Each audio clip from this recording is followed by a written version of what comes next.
নবী গো আপনার ভালোবাসায় জীবনের গুনাহ ঝরে যায় নবী গো আপনার ভালোবাসায় ওয়াসআল করুনি যুবা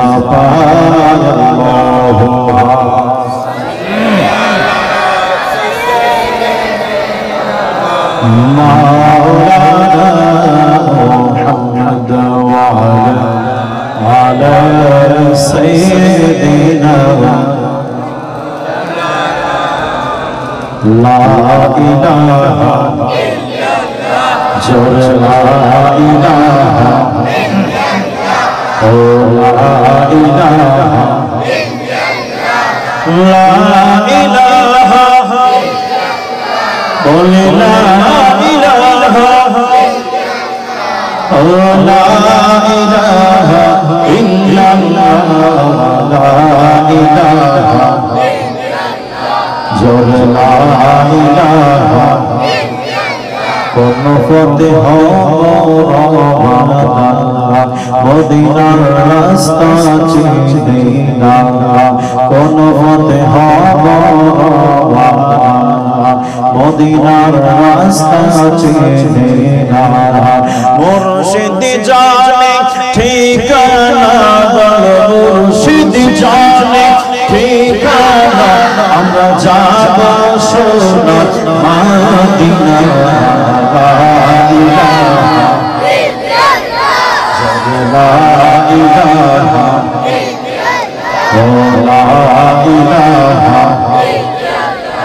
মৌলা আদম হাওয়া বানাইলা দুনিয়াতে আল্লাহ তুমি পাঠাইলা আদম হাওয়া বানাইলা দুনিয়াতে আল্লাহ তুমি পাঠাইলা 350 বছর পরে 10 মুহররমের দিনে দোয়া কবু নবীর মসিনা লা ইলাহা ইল্লাল্লাহ লা ইলাহা ইল্লাল্লাহ লা ইলাহা ইল্লাল্লাহ বর্তমান আমাদের মধ্যে পহেলা বৈশাখ যখন চলে আসে দেখবেন ইলিশ মাছের দাম কিন্তু বেড়ে যায় কতক্ষণ না এই ইলিশ মাছের দাম বেড়ে যায় না কুরবানির সময় ফ্রিজের দাম বাড়ে পহেলা বৈশাখের সময় ইলিশের দাম বাড়ে কতক্ষণ না রোজার ঈদের সময় রমজানের ঈদের সময় কাপড়ের দাম বাড়ে কতক্ষণ না এই জন্য পয়লা বৈশাখ পালন করার জন্য মুসলমান বেকুল পান্তা ভাত খায় পয়লা বৈশাখের কাপড় পরিধান করে কি ভাই একবার কি চিন্তা করেছো এই পয়লা বৈশাখ আসলো কোথায় থেকে হিন্দুর ঘরানা থেকে এটা হিন্দুদের মধ্য থেকে আসলো ইংরেজি কোথা থেকে আসছে ইংরেজি সং খ্রিস্টানদের থেকে ইংরেজদের থেকে না এটা খ্রিস্টানদের থেকে গভীর মনোযোগ এই জন্য আমার যুবক ভাইরা সবাইকে একটা কথা বলতে চাই আজ আমরা মুসলমান জাতি আমাদের কাজ দ্বারা আমাদের কর্ম দ্বারা বুঝিয়ে দিতে হবে আমরা মুসলমান রয়েছি এই আমার বন্ধুরা আমরা যদি আমাদের কাজগুলো আমাদের সিস্টেম অনুযায়ী যদি আমরা ইসলামিক কালচার মোতাবেক যদি আমরা জীবন গঠন করি আমরা যদি জীবনটা গড়ি ইনশাআল্লাহ আমাদের থেকে আমাদের সন্তান শিখবে না বলে এই যুবক বন্ধুরা এই মুরব্বি বাবাজিরা সবাইকে একটা কথা বলতে চাই বর্তমান সমাজের মধ্যে আপনার বর্তমান সমাজের মধ্যে পহেলা বৈশাখ হ্যাপি নিউ ইয়ারের পহেলা জানুয়ারি এই দুটারে স্লোগান জোরসোর অনেক চলে অনেক আপনার এটার অনেক সরগোল চলে কিন্তু বন্ধুরা কোন সময় হিজরি নববর্ষ চলে আসে আমাদের আরবি সনের প্রথম মাস কোন সময় চলে আসে বোঝা যায় না কোন সময় চলে যায় বোঝা যায় না অনেক মুসলমান বন্ধুরা রয়েছে অনেক যুবক ভাইরা মধ্যে মুরব্বী বাবাজিরা হয়েছে, মা বোনেরা হয়েছে, ওরা কিন্তু আরবি তারিখ জানে না। যদি তাদেরকে জিজ্ঞেস করা আরবি তারিখ কত, সেই ক্ষেত্রে লা জবাব বলতে পারে না। এই আমার বন্ধুরে, ও যুবক বন্ধু, আরে মন করে আমাদের আমরা যদি এভাবে চলে, এভাবে যে মুসলমানের কালচার গুলো আস্তে আস্তে রহিত হয়ে যাচ্ছে, আস্তে আস্তে আপনার স্থগিত হয়ে যাচ্ছে। এই জন্য বন্ধুরা, আজ আপনার পহেলা বৈশাখের সময় ইলিশ মাছের মাধ্যমে দুনিয়াবাসী জানতে পারেন বর্তমান সমাজে ছোট ছোট বাচ্চাদেরকে গার্জিয়ান লেভেলের ব্যক্তিগুলো, এই ব্যক্তিগুলো যে আছে তাদেরকে কাপড় দিয়ে দেয়, পহেলা বৈশাখের কাপড় দিয়ে দেয়। কি ব্যাপার, কি ব্যাপার, আজকে কেন কাপড় দিয়ে দিনা? এই জন্য কাপড় দিলাম, পহেলা বৈশাখ রয়েছে, পহেলা বৈশাখের জন্য তুমি তো সন্তানকে সাজাচ্ছ। এই আমার যুবক ভাইরা, ও মুরব্বী বাবাজিরা, যারা বর্তমান সমাজের মধ্যে এইরকম নিজের সন্তানদেরকে পহেলা বৈশাখের জন্য নিজের সন্তানকে সাজাবে, ওই ব্যক্তিগুলো যে আছে, ওই সন্তানগুলো আস্তে আস্তে যখন বড় হবে তখন দেখবে আমার আব্বা যেন পহেলা বৈশাখ পালন করেছে, আমাকেও পালন করতে হবে। সে আপনার থেকে শিখলো, আপনার থেকে শিক্ষা অর্জন করার পরে তারপরে তার সন্তানকে শিখাবে। তাহলে আমাদের সন্তানকে আমরাই নষ্ট করতেছি, কথা কোন ঠিক কি ঠিক না? এই জন্য বন্ধু, এই আমার বাবার জিরা, ও আমার মা বোনেরা, সবাইকে বলতে চাই, আজ যদি ওই জায়গায় আমরা যদি পহেলা বৈশাখের কাপড় খরিদ না করে দিয়ে, আজ মুহররমুল হারাম এসেছে, এই মুহররমুল হারাম মাসের এর মধ্যে যদি আমরা প্রথম তারিখে নিজের সন্তানকে কাপড় খরিদ করে দিতাম, ওই সন্তানের হাতে কোরআনটা তুলে দিয়ে দিতাম, ওই সন্তানকে নামাজের দিকে ডাকতাম, আর বলতাম এই আমার সন্তানের আরে, ও আমার সন্তানেরা, আজকে চলে চলো, আজকে হলো বছরের প্রথম দিন, আজ থেকে আমরা ইবাদত করব, আজ থেকে আমরা কোরআন তেলাওয়াত করব, আজ থেকে আমরা ইসলামিক কালচার মেনে চলব, ইসলামিক শরিয়া মোতাবেক নিজের জীবনটাকে গঠন করব। এইরকম করে যদি আমাদের মধ্যে এইরকম প্রসার যদি আমাদের মধ্যে হয়ে যায়, তাহলে খোদার কসম করে বলতেছি, একটা ঘরের ভিতরে যে আছে কোরআন পাঠ না করাওয়ালা থাকতো না, প্রত্যেক বাসায় বাসায় কোরআন পড়নেওয়ালা থাকতো, কথা কোন ঠিক কি না? আফসোস লাগে এখানে, আফসোস লাগে এই জায়গায়, আজ মুসলমানের ঘরের ভিতরে কোরআন রয়েছে, ওই কোরআনটা একবারও খোলা হয় না, দিনটা 24 ঘন্টা চলে যায়, একবারও কোরআন খোলা হয় না, মাসের পর মাস চলে যায়, একবারও কোরআন খোলা হয় না, বছর কা বছর চলে যায়, একবারও কোরআন খোলা হয় না।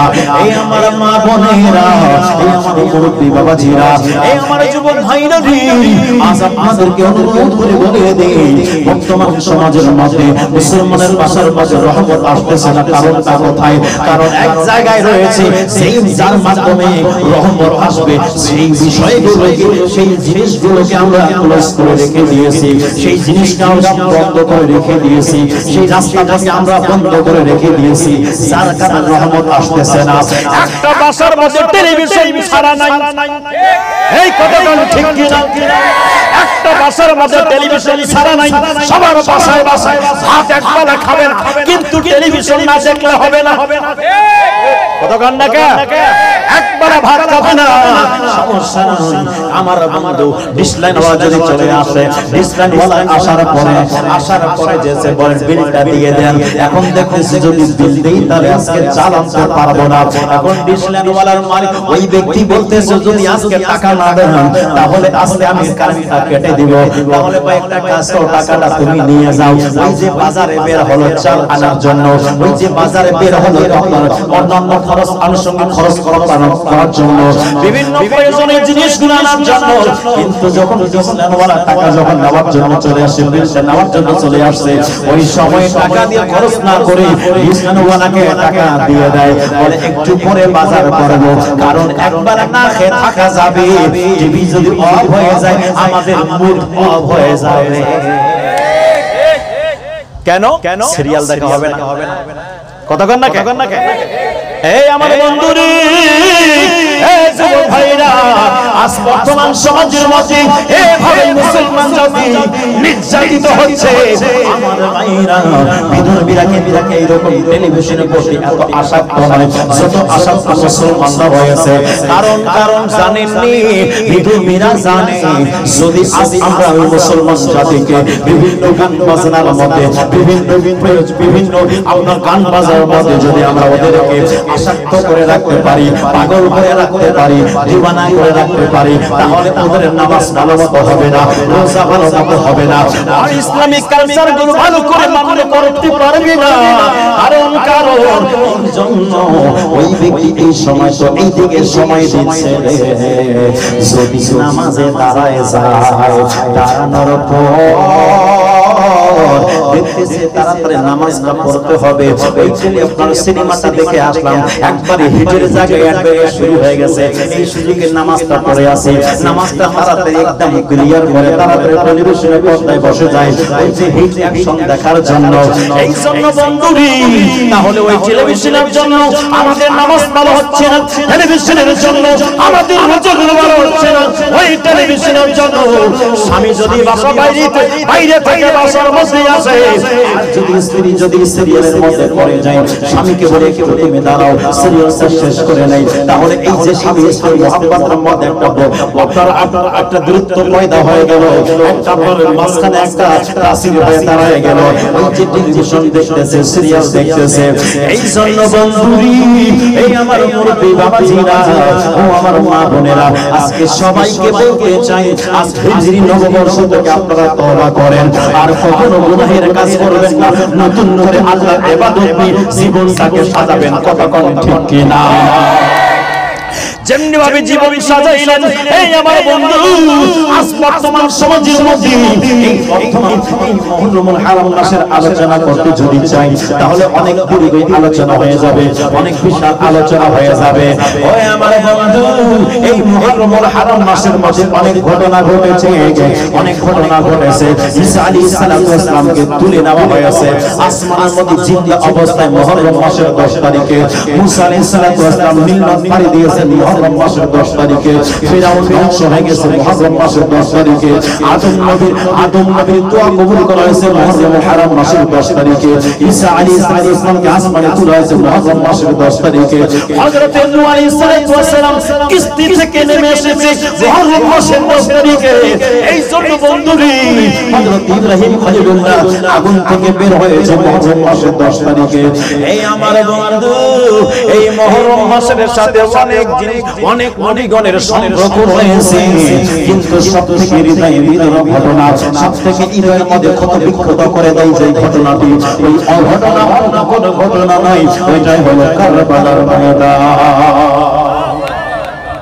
ওই কারবালার ময়দানে যদি আলোচনা নিয়ে নেই, তাহলে নামাজের আলোচনা আসবে, রোজার আলোচনা আসবে, পর্দার আলোচনা আসবে, ঈমানের আলোচনা আসবে, ইশকে রাসূলের আলোচনা আসবে, ধৈর্যের আলোচনা আসবে, তাকওয়ার আলোচনা আসবে, সব কিছু আলোচনা চলে আসবে যদি আমরা ওই মুহররমুল হারামের 10 তারিখ কারবালার ময়দানের ঘটনা নিয়ে নেই।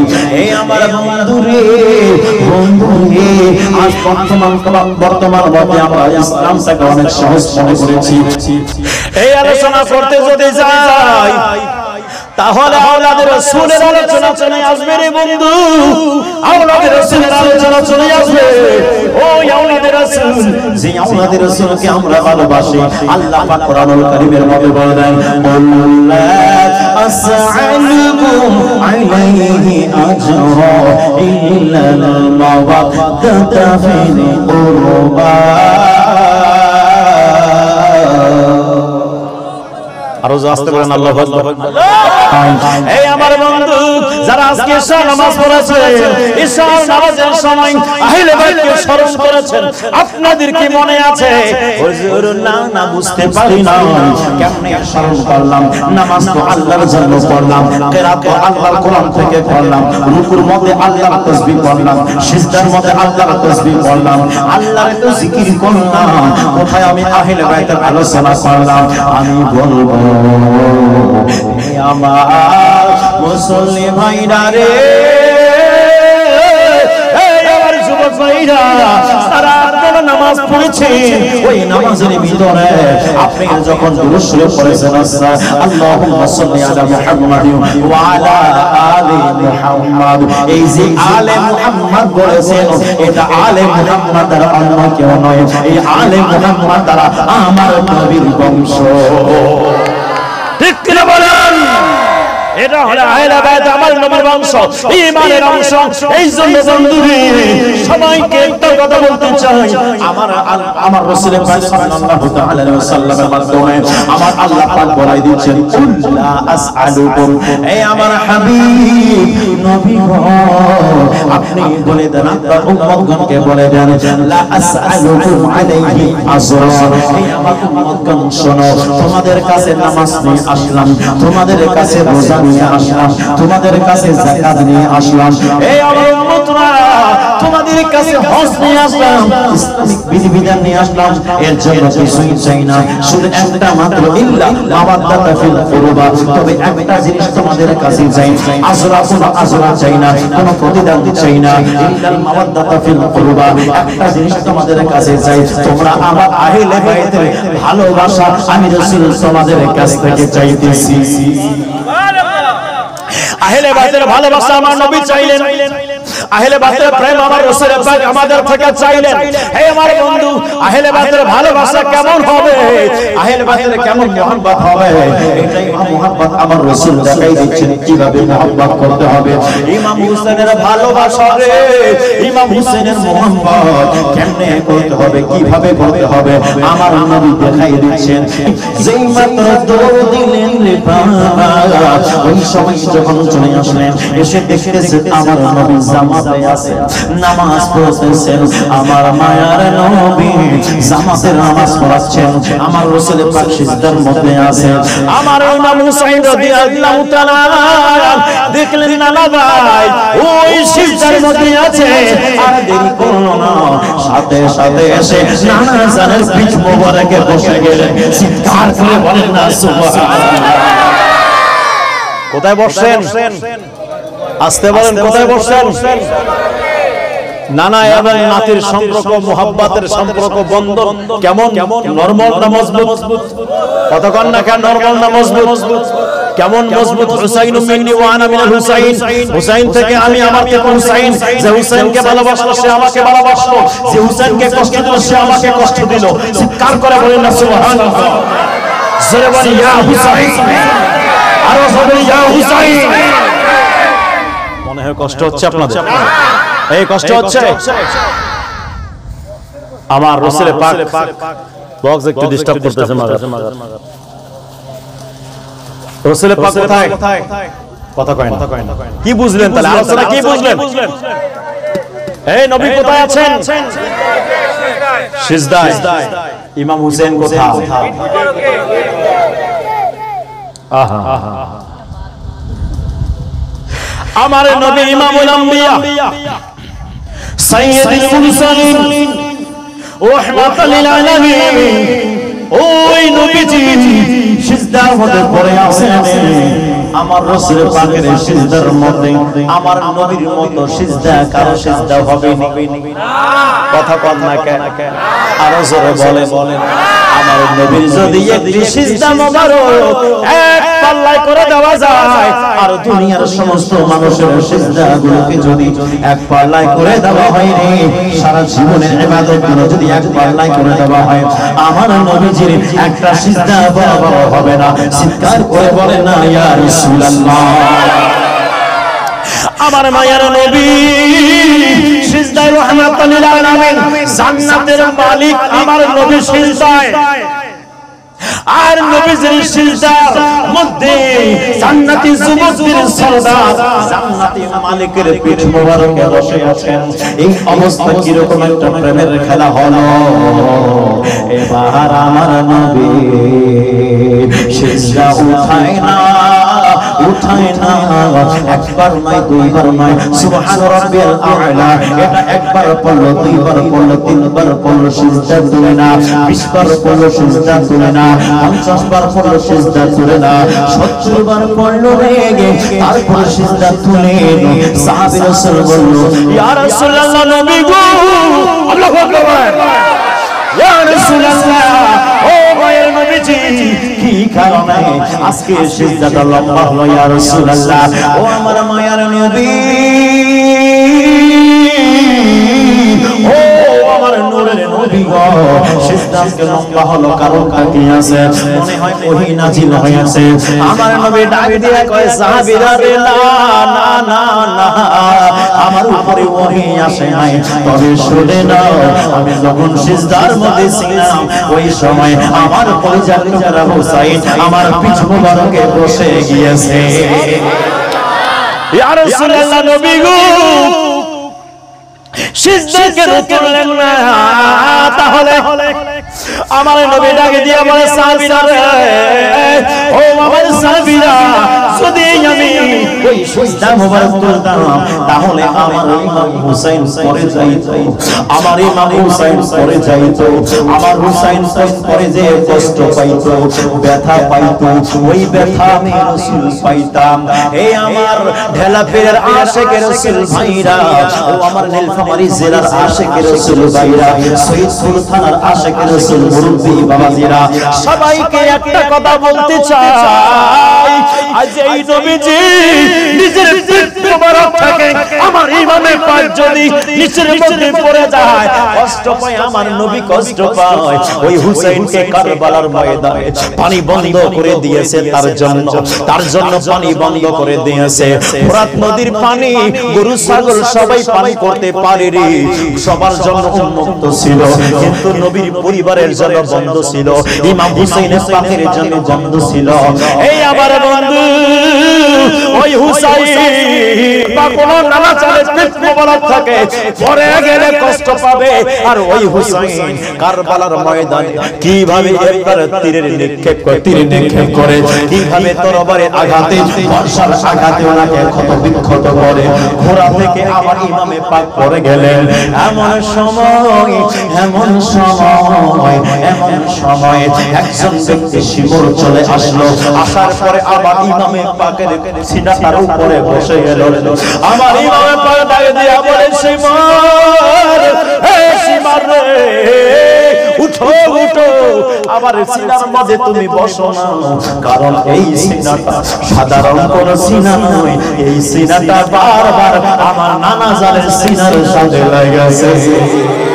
যাও রে বুলবুল কই ওরে খবর, আমার মায় জানে মন কান্দে না, হায় রে মায় জানে মোর কান্দে না, তোমার হুসাইন যায় গো মরণে, একবারে সে দেখো না, তোমার হুসাইন যায় গো মরণে, একবারে সে দেখো না। এই যুবক বন্ধুরি, এই বন্ধু বাবাজিরা, এই তো আলোচনাটা শুরু হয়ে গেল, আলোচনার লাইনে এখন চলে আসলাম। এই জন্য বন্ধু, ইবাদত করলে হবে না, আহলে বাইতের ভালোবাসাটা লাগবে, আহলে বাইতের মুহাব্বত লাগবে, আহলে বাইতের প্রেম লাগবে। আহলে বাইতের প্রেম ছাড়া কোন ব্যক্তির ইবাদত কবুল হবে না, আহলে বাইতের মুহাব্বত ছাড়া কোন ব্যক্তির ইবাদত কবুল হবে না। আমার বন্ধু, আওলাদের রাসূল ভালোবাসা আমার নবী নিজেই ভালোবেসেছেন।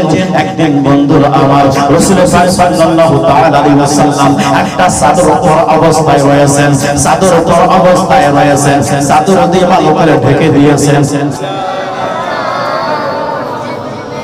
কে যাও ভাই নবীর কাছে, পাগলের আরজি আছে, কে যাও ভাই নবীর কাছে, পাগলের আরজি আছে, সালাম দিও নবীজির কাছে, নবী গো এই গরিবের বিবা করার আছে, মওলা গো এই গরিবের বিবা করার আছে।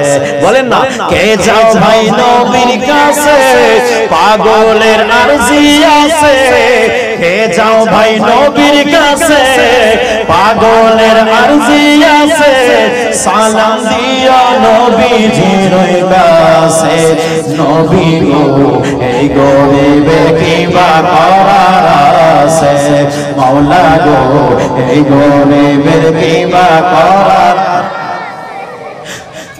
কথা কোন চলবে টাকা পয়সা নাই আমার মক্কা মদিনা যাওয়ার ভালোবাসতে থাকবো জীবন যতদিন আমার ভালোবাসতে থাকবো আমি জীবন যতদিন আমার ও গো আল্লাহ পরওয়ার দেখাইও নবীর দিদার ও গো আল্লাহ পরওয়ার দেখাইও নবীর দিদার না যাওয়ার ব্যথা যাবে মুছে নবী গো গরিবের কিবা করার আছে মাওলা গো এই গরিবের কিবা করার বন্ধু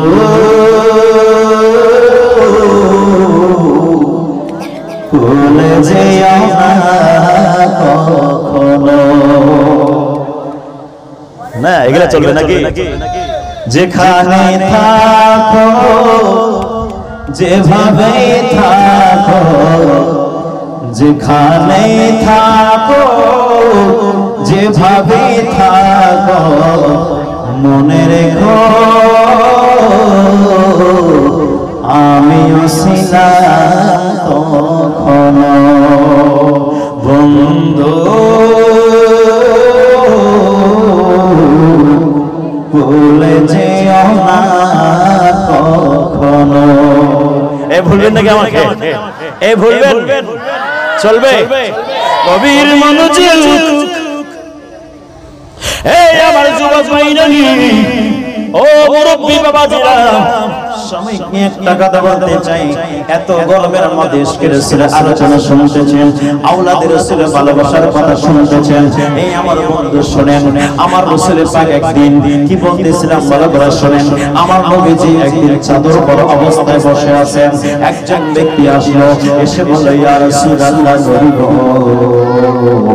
ও মায়ার নবীজি আপনি কি আপনি এমন ভাবে বসে আছেন মনে হয় চাদরের ভিতরে আপনি কিছু লুকায় রাখছেন সুবহানাল্লাহ হুজুর গভীর মনোযোগ এই আমার মায়ার নবীজি হুজুর সাল্লাল্লাহু তাআলা আলাইহি ওয়াসাল্লাম আমার রাসূল পাকের কদমে ওই সাহাবী রাসূল যখন বলল ইয়া রাসূলুল্লাহ ইয়া হাবিবাল্লাহ নবী গো ও মায়ার নবীজি আপনার ভিতরে মনে হয় আপনি কিছু লুকিয়ে রেখেছেন যেই মাত্র আমার নবী শুনলেন শোনার সাথে সাথে ওই চাদর মোবারক সরাই দিলেন দেখতেছেন এক উরের মধ্যে ইমাম হাসান আর এক উরের মধ্যে ইমাম হুসাইন আমার নবী বলেন আমার সাহাবী ও আমার সাহাবী এই দুটাই আমার কলিজার টুকরা এদেরকে আমি আমার জীবনের চেয়ে বেশি ভালোবাসি সুবহানাল্লাহ এই আমার বন্ধুরে একদিন আমার মায়ার নবীজি খুতবা দিচ্ছেন জুমার দিনে খুতবা দিচ্ছেন এমন সময় ইমাম হাসান এবং হুসাইন রাদিয়াল্লাহু তাআলা দুজনেই একদম ছোট ছোট অবস্থায় আসতেছেন কোন মত আপনারা মসজিদে নববী শরীফের ওয়াজ করে আস্তে আস্তে করে হেঁটে হেঁটে আসতেছে যেই মাত্র আমার নবীজি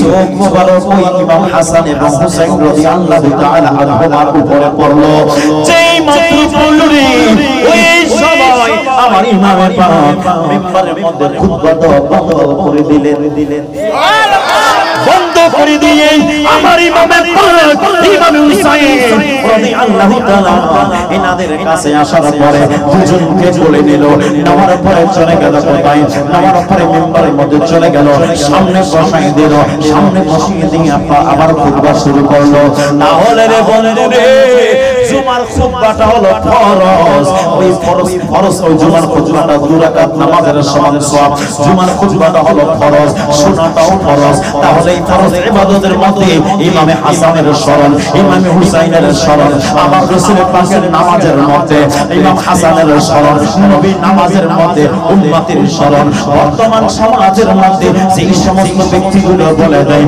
আমাদের নামাজের ভিতরে নবীর স্মরণ আসলে নামাজটা হবে না, ওই রকম ব্যক্তিকে আমি বলতে চাই নবীর নামাজ উত্তম না আমাদের নামাজ উত্তম? অবশ্যই নবীর নামাজ উত্তম। নবীর নামাজের কাছে উম্মতের নামাজের কোনো ফেল নাই, কথা ঠিক কিনা? ওই নবীর নামাজের ভিতরে যদি ইমামে পাকের স্মরণ আসার কারণে আমার রাসূল পাকের নামাজ যদি নষ্ট না হয়, তাহলে উম্মতের নামাজের ভিতরে আমার নবীর স্মরণ আসলে নামাজ নষ্ট হবে না, বরং নামাজটা মুকাম্মাল হবে, কথা ঠিক কিনা?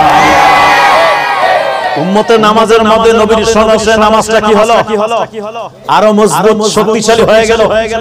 বর্তমান সমাজের মধ্যে কিছু সংখ্যক ব্যক্তি বলে উম্মতের নামাজের মধ্যে নবীর স্মরণ আসলে নামাজটা নাকি গরুগাদা থেকে নিকৃষ্ট হয়ে যায়।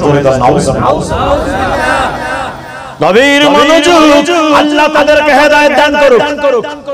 আমিন বলেন না কেন? আরো জোরেন আমিন।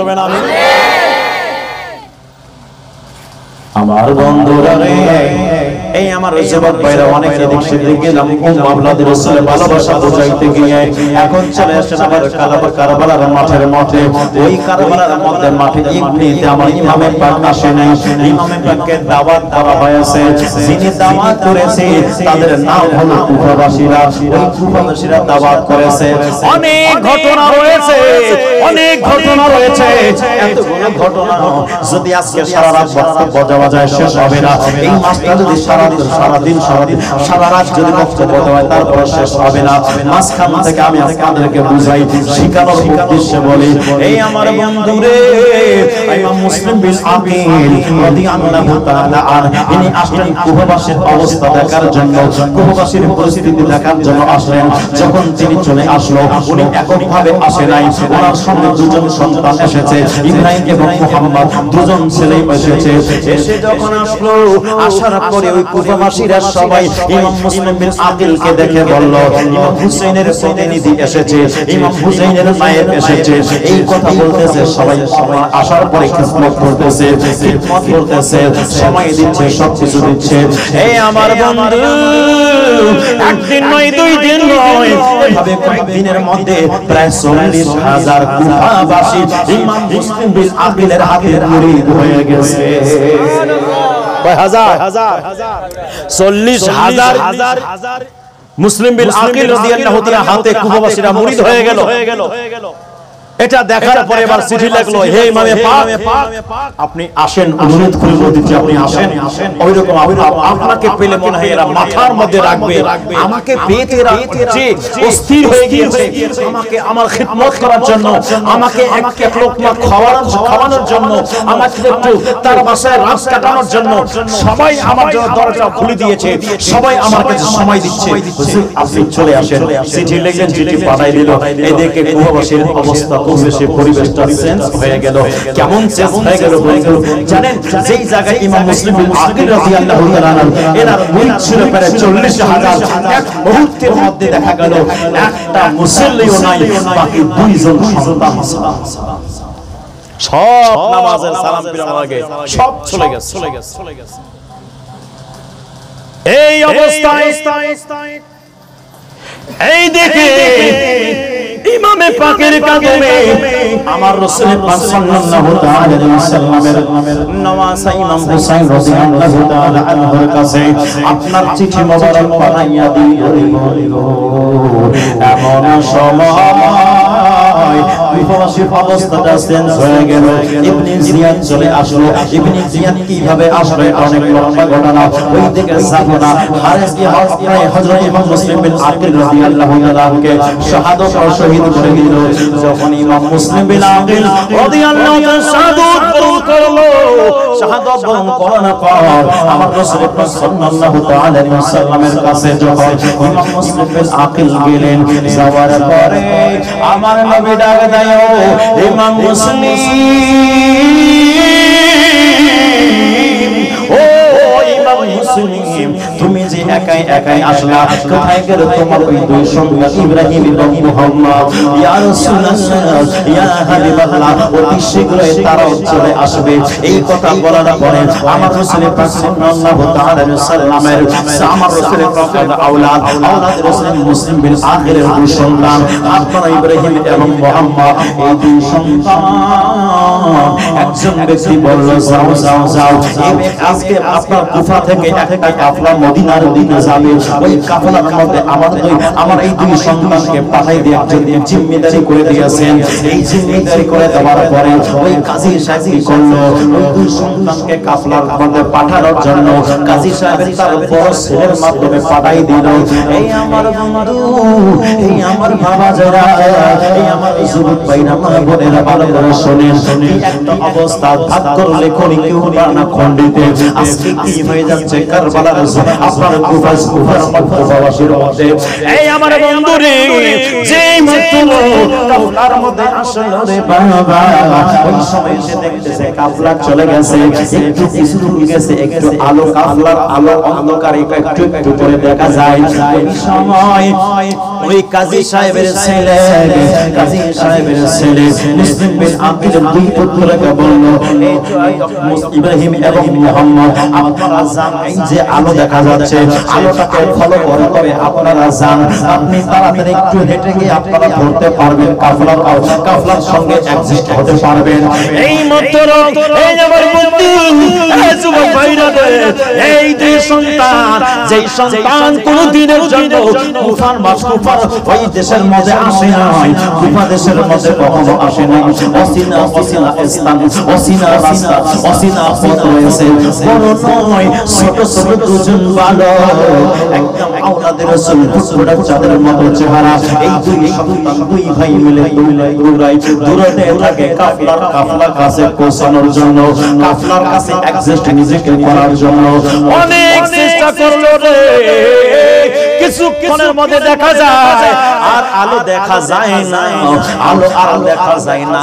এমন একটা অবস্থা চলে আসলো সেই মাত্র ছোট ভাই বড় ভাইকে বলল এই আমার ভাই কি ব্যাপার এত সময় আলো দেখে দেখে আমরা চলতেছিলাম আমরা এই আপনার রাস্তা চিনি না উপদেশের অবস্থা আমরা জানি না এখানে আমাদের পরিচিত কেউ নাই এখানে আমাদের কোনো কিছু জানা শোনা নাই এই আমার ভাই কি হবে এখন কি হবে এখন তো আলো দেখা যায় না বড় ভাই বলল ভাই টেনশন করো না আমি তোমার সাথে আছি এই কথা বলে আর দুই ভাই মিলে সামনে যায় দেখতেছে এখন তো আলো দেখা যায় না এখন কি দেখে দুই ভাই মিলে সামনে অগ্রসর হবে এটার কোনো আর ব্যবস্থা পাওয়া যায় না বড় ভাই একটু নিচের দিকে ভালো করে দেখতেছে পায়ের ছাপ কোন দিকে আছে পায়ের ছাপ কোন দিকে আছে পায়ের ছাপগুলো দেখে দেখে দুই ভাই মিলে যাচ্ছে কিছুক্ষণ পরে দেখা যায় পায়ের ছাপ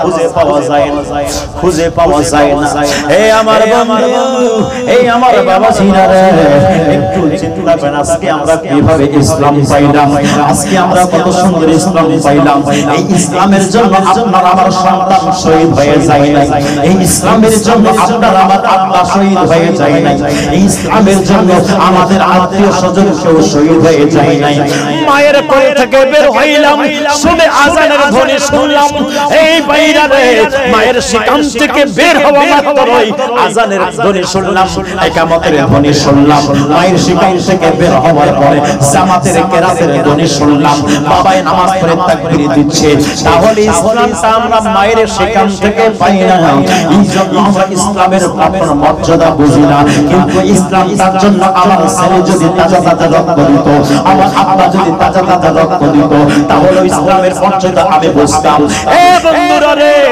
ইব্রাহিম এবং মুহাম্মদ দুই ভাই মিলে এবার কোথায় যাবে নাই কোন রাস্তা জানা না সে কারো বাড়ি ঘরের পরিচয় না সে কারো সাথে পরিচয় এখন কি হবে ছোট ভাই বড় ভাইকে জড়িয়ে ধরে কাঁদে বলে ভাই ও আমার ভাই এখন কোথায় যাব আমরা কার কাছে যাব আমরা কাউকে চিনি না কারো ভাষা জানি না কিভাবে এখান থেকে আমরা মদিনার রাস্তা যাব মদিনা কোন দিকে এটাও জানি না এখন কি হবে ভাই জান বলো বড় ভাই এবার ছোট ভাই বড় ভাইও তো টেনশন কিন্তু বুঝতে দিচ্ছে না ছোট ভাইকে বুকের মধ্যে জড়িয়ে ধরে বলতেছে ছোট ভাইকে বুকের মধ্যে জড়িয়ে ধরে বলতেছে ভাই রে চিন্তা করো না আমি তোমার সাথে আছি এই দুই সন্তান যখন মদিনার মধ্যে ছিল ওই মায়ের বুকের মধ্যে জড়িয়ে ছিল মায়ের আসলের ফলের মধ্যে ছিল বাবা যখন ছিল বাবা যে আছে দুই হাত দিয়ে দুই সন্তানকে বুকে আঁকড়ে ধরলো নাই নাই নাই নাই নাই মা নাই বাবা নাই নাই নাই কেউ নাই মাও পাশে নাই বাবাও নাই বাবাও শহীদ হয়ে গেছে এই খবর যখন শুনলো বাবা শহীদ হয়ে গেছে এই আমার বন্ধুরি কি একটা অবস্থা কি একটা পরিস্থিতির সামনে চলে আসলো এবার ইব্রাহিম আর মুহাম্মদ রাদিয়াল্লাহু তাআলা আনহুমা দুজনেই একটা পাশে জঙ্গল পাইলো জঙ্গলের মধ্যে ঢুকে গেল এবার বড় ভাই বলল ভাই আজকে আমরা এখানে থাকি সকাল সকাল হয়ে যাবে আমরা এখান থেকে বের হয়ে যাব মানুষকে জিজ্ঞেস করে করে আমরা মদিনার পথে চলে যাব কিন্তু কি হবে রে শাহাদাতের পানি পান করবে না এই জায়গায় শাহাদাত আছে না যে না যেতে পারবে এবার বন্ধুরা যখন সকাল সকাল হয়ে যায় একজন মহিলা পানি আনার জন্য একটি নদীর কাছে আসলো ওই নদীর পাড়ে একটি গাছ ছিল গাছের গোড়ায় দুইজন সন্তান ভালো করে একে অপরকে জড়িয়ে ধরে ঘুমাচ্ছে ওই গাছের কাছে ঘুমাচ্ছে এভাবে যখন অবস্থা দেখলো ওই মহিলা যখন পানি তোলার জন্য নিচের দিকে চোখটা করলো উপরে থেকে ছবি পানির মধ্যে দেখা যায় দুইটা সন্তান দেখা যায় এ বাবা রে তোমরা কারা রে এখানে কেন তোমরা গাছের নিচে বসে আছো দুইজন কেন তোমরা জড়াজড়ি করে গলা ধরাধরি কেন বসে আছো রে তোমাদের কি বাসা নাই তোমাদের কি ঘর নাই তোমাদের কি জায়গা নাই তোমাদের কি মা নাই তোমাদের কি বাবা নাই দুই ভাইয়ের চিন্তা আর বলে না কোনোই বলে না বলে আগে এটাকে বলা যাবে না আমার বাবাকে তো শহীদ করে দিয়েছে আমার বাবাকে তো শহীদ করে দিয়েছে বলা যাবে না দুজনেই চুপ করে আছে যেই মাতর ওই মহিলা কাছাকাছি চলে আসলো সেই মাত্র দুই চেহারা মোবারকের উপরে যখন তাকাইল মহিলারা আবেগ সৃষ্টি হয়ে গেল মহিলারা মনের মধ্যে আকর্ষণ চলে আসলো ওই সন্তানকে দেখে বলে বাবারা তোমরা কারা রে তোমাদেরকে তো আমি এইরকম সন্তান কুফার মধ্যে নাই তোমাদেরকে মনে আমি আর কখনো দেখি না তোমাদেরকে দেখে মনে হচ্ছে তোমরা আমার নবীর আওলাদ হবে তোমরা আমার নবীর আওলাদ হবে এই কথা শুনে রে ইব্রাহিম এবং মুহাম্মদ দুই ভাইয়ে বলল মা আপনি কি আপনি আওলাদে রাসূলকে মুহাব্বত করেন বলে হ্যাঁ হ্যাঁ আমি অনেক দিন থেকে অন্বেষণ করতেছি তালাশ করতেছি আওলাদে রাসূলকে যদি পাইতাম জীবন ভরে একটু আদর করতাম একটু খেদমত করতাম এ মা আমরা মুসলিম আঙ্কেলের দুই পুত্র আমাদেরকে বাবা নিয়ে এসেছে আমার বাবাদেরকে বলেছে বাবারে চলো চলো চলো চলো তোমরা কোনদিন সফর করো নাই একটু বাবার সঙ্গে সফরে বের হইলাম বাবার সঙ্গে বিভিন্ন জায়গায় যাইতাম বাবার সঙ্গে বিভিন্ন জায়গায় ঘুরতাম অনেক আশা আকাঙ্ক্ষা নিয়ে আসলাম রে মা অনেক আশা আকাঙ্ক্ষা নিয়ে আমরা আসলাম ও মা অনেক আশা আকাঙ্ক্ষা নিয়ে আসলাম কিন্তু না না বাঁচতে দিল না বাঁচতে দিল না বাঁচতে দিল না ওই কুফাবাসীরা আমার আব্বা জানকে বাঁচতে দিল না এই জন্য আমরা বাসার দিকে যাচ্ছিলাম অর্থাৎ মদিনার দিকে যাচ্ছিলাম রাস্তা হারিয়ে ফেলেছে মা দুই ভাই এখানে লুকায়ে গিয়েছি দিনের বেলা আবার আমরা মানুষকে জিজ্ঞেস করে করে মদিনার দিকে চলে যাব এবার ওই মহিলা মায়া চলে আসলো এ আমার মা বোনেরা রে এ আমার মা বোনেরা আজ বর্তমান সমাজের মধ্যে একজন যদি আপনার দরজায় দাঁড়িয়ে যায় আপনি দূর দূর করে ওই এতিমকে তাড়াইয়া দেয় কিন্তু খোদার কসম করে বলে দিই এতিমদেরকে তারাই দিয়েন না, এতিমদেরকে তারাই দিয়েন না, তারাই দিয়েন না, এতিমদেরকে মহব্বত করে ভালোবাসেন। আমার রাসূল পাক বলে দেয়, একজন ব্যক্তি যদি ওই এতিমের মাথার উপর হাত রেখে দেয়, ওই এতিমের মাথার নিচে যতগুলো, হাতের নিচে যতগুলো চুল রয়েছে, আমার আল্লাহ ওই ব্যক্তিকে ততগুলো সওয়াব দান করবে। এইরকম কেন আমাদের মা বোনরা হয় না? আমাদের মা বোনরা কেন এইরকম সহানুভূতিশীল হয় না? একে আপনার কি কারণে হয় না? অবশ্যই অবশ্যই হওয়া লাগবে রে, শুধু একজনকে হবে না, সবাইকে হতে হবে। এবার ওই মহিলা আওলাদের রাসূলকে নিয়ে বাসার ভিতরে আসো, সুন্দর করে গোসল করাই দিল, মাথার মধ্যে তেল মালিশ করাই দিল, সুন্দর করে খাওয়া দিয়ে দিল। দুই ভাই মিলে কাঁদে আর বলে, ভাই রে, আজকে যদি আমরা মায়ের কাছে থাকতাম, আমাদের মা এভাবে আমাদের মাথায় তেল লাগিয়ে দিত, এভাবে আমাদের মা নিজের হাতে খাওয়াই দিত। আজকে আমরা কোথায় আসলাম, কোথায় আসলাম, বাবাকে হারাই ফেললাম, এখন আমাদের কি হবে? এই মহিলা দুজনেই যে আছে, মহিলার এই আবেগ দেখে দুজনে একটু সম্মান, দুজনের মধ্যে একটু শীতল হয়ে গেল। মনে হয় এই মহিলা আসলে আমাদেরকে হেফাজত করবে, আমাদেরকে সম্মান করবে। আসলে কিন্তু সম্মান করেছে।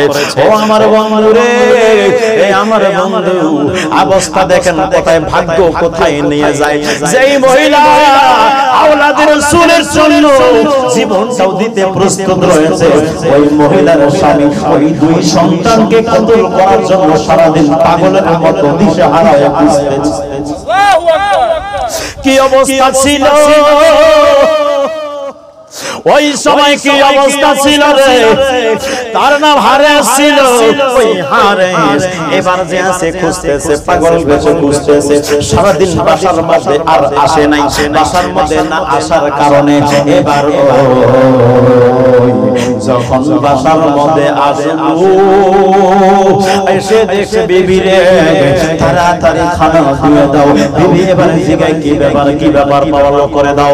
ও আমার বন্ধু, বিবি এবার জিগায়, কি ব্যাপার, আজকে আপনি এত অস্থির কেন, কি কারণে এত অস্থির হয়েছেন? এবার বলে, তুমি ওগুলো শোনো না, ওগুলো শোনা শুনি, আগে আমার জন্য খাবারের ব্যবস্থা করো। এই আমার বন্ধু এবার খাবারের ব্যবস্থা করা হলো। খাবার খাওয়ার পরে ঘুমায় গেল। আবার সকাল সকাল উঠে খুঁজতে হবে দুইজন বালককে। আরেকটি রুমে দুইজন মুহাম্মদ এবং ইব্রাহিমকে সুন্দর করে ভালো করে মহিলাটি মেহমানদারি করে ঘুমাই দিয়েছে। এইদিকে ওই মহিলার স্বামী বাসার মধ্যে এসে খাওয়া দাওয়া করে ঘুমায় গেল। ওই ঘুমন্ত অবস্থায় হঠাৎ করে একটি চিৎকারের আওয়াজ শুনলো। ছোট ভাই চিৎকার করে, আব্বা জান, আব্বা জান, আব্বা জান, এই চিৎকার করে উঠল। বড় ভাই ওঠে, ছোট ভাইকে জড়িয়ে ধরে বলে, বাইরে ও আমার ভাই, কি কারণে তুমি কাঁদছো, কি কারণে কাঁদছো? এবারে ছোট ভাই বলে, আব্বা জানকে এরা বাঁচতে দেয় নাই। আমার আব্বা জান আমাদেরকে ডাকার জন্য এসেছেন, আমাদেরকে নেওয়ার জন্য এসেছেন। আমার আব্বা জান দুটি হাত বাড়িয়ে বলে দেয়, ও ইব্রাহিম, মুহাম্মদ, আসো আসো। এরকম করে যখন ডাকতেছিল, তখন ছোট ভাই চিৎকার করে বলল, আব্বা জান, আপনি আমাদেরকে রেখে কোথায় গিয়েছেন? আমাদেরকে রেখে কোথায় গিয়েছেন? আমাদেরকে ছেড়ে দিয়ে কোথায় গিয়েছেন? এরকম দুজনে ফুপিয়ে ফুপিয়ে কাঁদতে কাঁদলো। এই কান্নার আওয়াজ যখন ওই শিমুলের কানের মধ্যে গেল রে বাবা, যখন ওই হারেস ওইনার কান্না শুনলো, শোনার পরে উঠলো, এই আমার বিবি, কি ব্যাপার? এই সময় সুকুফার কোন বাচ্চা কাঁদবে না। এত সুন্দর কান্নার আওয়াজ সুকুফবাসীর বাচ্চার মধ্যে নাই।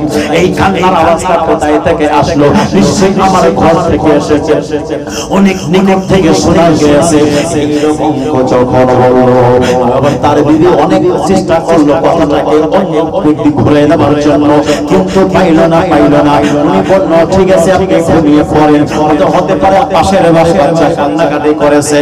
না না পাশের বাড়ির বাচ্চা কান্নার আওয়াজ আমি অনেক শুনেছি, এইরকম কান্নার আওয়াজ কারো নাই, নিশ্চয়ই এখানে অন্য কোনো মেয়ে অন্য কোনো বাচ্চার কান্নার আওয়াজ। আমার মনে হয় আমি যাদেরকে খুঁজতেছি তারাই মনে হয় আমার বাসার মধ্যে আছে। এই কথা শুনে জৈতুন তেলের বাতির চেরাগ চেরাগ ওই তেলের বাতির চেরাগ নিয়ে ওই বাতি জ্বালিয়ে যখন যেই মাত্র ঘরের মধ্যে ঢুকলো রে বাবা, এমন সময় দেখতেছে জৈতুন তেলের চেরাগের আলো একরকম, আর ওই দুইটা বাচ্চার শরীর মোবারক দ্বারা আলো আরেক রকম বের হয়। এই অবস্থা দেখার পরে বলছে এই তোরা কারা, নিশ্চয় মুসলিমের আগের দুই পুত্র। এই কথা বলার পর এবার ওই হারেস এই জাহান্নামের কুকুর দুই হাত দিয়ে জান্নাতি যুবকদের সরদার জান্নাতীদের মেহমানদের দুইজনের মাথার মধ্যে চুলের মধ্যে টান দিয়ে দুইজনকে বিছানা থেকে উঠাই দিয়েছে। এবার বড় ভাইকে ছোট ভাই ডাক দিয়া বলে, ভাই রে,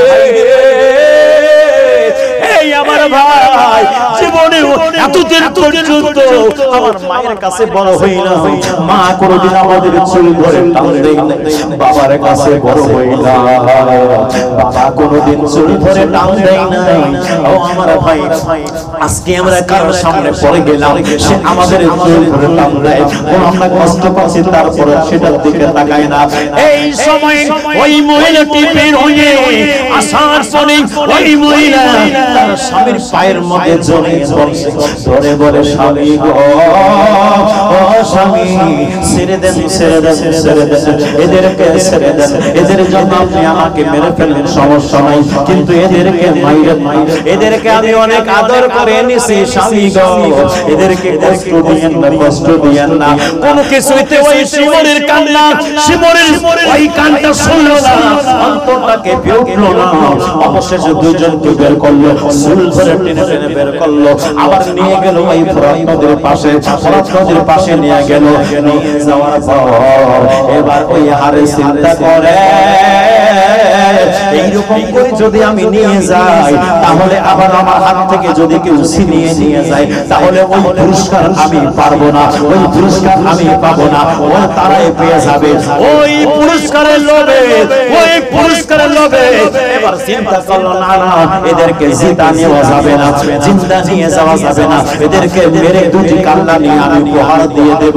এই মাত্র যখন চিন্তা করলো রে বন্ধু, ওই সময় ওই হারেসের যুবক একটা ছেলে ছিল, ওই ছেলেটি চলে আসলো। আসার পরে ওই আপনার বাবার পায়ে ধরলো, বাবা মাইরো না, মাইরো না, ওই সন্তান দুটোকে মাইরো না, তারা মা হারা বাবা হারে তিনটি সন্তান, অনেক আশা আকাঙ্ক্ষায় এসেছিল রে বাবা, এরা তোমাদের কোনো ক্ষতি করবে না, তোমাদের কোনো সমস্যা করবে না, তুমি তাদেরকে ছেড়ে দাও। কিন্তু না, কি হবে ওই কিছুতেই বুঝলো না, না বুঝার পরে তখন কি করলো বন্ধু, তরবারি বের করলো, তরবারি বের করার পরে যে মাত্র আপনার শহীদ করার জন্য এগিয়ে গেল, এদিকে মহিলাটি এসে আবার পায়ের মধ্যে জড়িয়ে ধরলো। ঘটনাক্রমে তার ছেলেটাও ইন্তেকাল করে গেল, ছেলেটাও শহীদ হয়ে গেল, মহিলাটাও শহীদ হয়ে গেল, স্ত্রীও শহীদ হয়ে গেল, কিন্তু ওই লাভের লোভটা যায় নাই, লাভের লোভটা যায় নাই। না যাওয়ার কারণে এবার ওই হারেস এবার দুজনের কাছে নিয়ে গেল, যাওয়ার পরে বলল, আসল তোমাদেরকে শহীদ করব। ছোট ভাই এবার ডাক দিয়া বলে, হারেস যদি মারতে হয় তো আমাকে আগে মারো, আমাকে আগে মারো, তারপরে আমার ভাইকে মারো। এ হারেস রে, হারেস রে, ও হারেস, যিনি আমাকে বাবার মতো স্নেহ করে, যিনি আমাকে আমার বাবা চলে গেল, যিনি আমাকে নিজের আড়ালের মধ্যে আমাকে আঁকড়িয়ে রেখেছে, নিজের স্নেহের ভালোবাসার ভিতরে আবদ্ধ করে রেখেছে, আমার সামনে তাকে তুমি মারবা না রে, না না, এটা করতে পারবা না, আগে তুমি আমাকে মারো। ছোট বড় ভাইয়ের কথা শুনে বড় ভাই এসে বলল, হারেস না না, আমার ভাইকে মারো না, আগে আমাকে শহীদ করে দাও, তারপরে আমার ভাইয়ের কাছে চলে যাও।